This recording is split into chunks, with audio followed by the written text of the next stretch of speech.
అబ్బో ఇక్కడ కేజీ చీరలు కొంటే అర కేజీ చీరలు ఫ్రీ అంట. మంగళ్య షాపింగ్ మాల్ కేజీల్లో సేల్ టన్నుల్లో ఆనందం. కాళేశ్వరం విషయంలో బీఆర్ఎస్ విమర్శలకు మంత్రి ఉత్తమ్ కౌంటర్ ఇచ్చారు. మేడిగడ్డ, అన్నారం, సుందిళ్లపై బీఆర్ఎస్ తప్పుడు ప్రచారం చేస్తోందన్నారు. ఆ 3 బరాజ్లతో పాటు వాటికి అనుసంధానంగా ఉన్న పంప్ హౌస్ల వినియోగం లేకుండానే ఎల్లంపల్లి మరోసారి నిండిందన్నారు.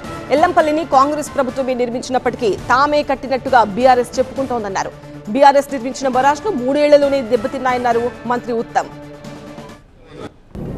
ఈసారి కూడా మేడిగడ్డ, అన్నారం, సుందిల్ల బ్యారేజెస్ కానీ వాటి పంపోజ్ కానీ ఉపయోగించకుండానే ఇప్పుడు ఎల్లంపల్లి రిజర్వాయర్ 20 టీఎంసీలకి నిండడం జరిగింది. అది మరి వర్షాలు ఆ విధంగా వచ్చినాయి, గోదావరి నదిలో ఆ ఇన్ఫ్లో వచ్చి నిండడం జరిగింది.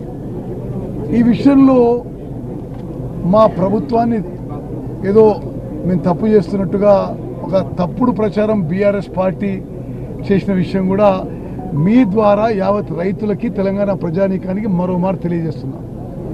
నిన్న కూడా మా ప్రభుత్వం తీసుకుంటున్న చర్యలు, టైం షెడ్యూల్స్ పై పూర్తిగా నేషనల్ డ్యామ్ సేఫ్టీ అథారిటీ కానీ, టెక్నికల్ ఓవర్సైట్ కమిటీ కానీ నిన్న కూడా ఏకీభవించడం జరిగింది.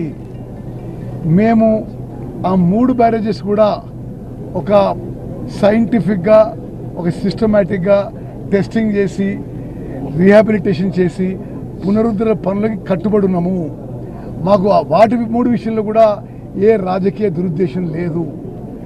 బట్ ఒకటి, టీఆర్ఎస్ పార్టీ చేస్తున్న తప్పుడు ప్రచారం, ఎల్లంపల్లి రిజర్వాయర్ కట్టింది గతంలో కాంగ్రెస్ పార్టీ.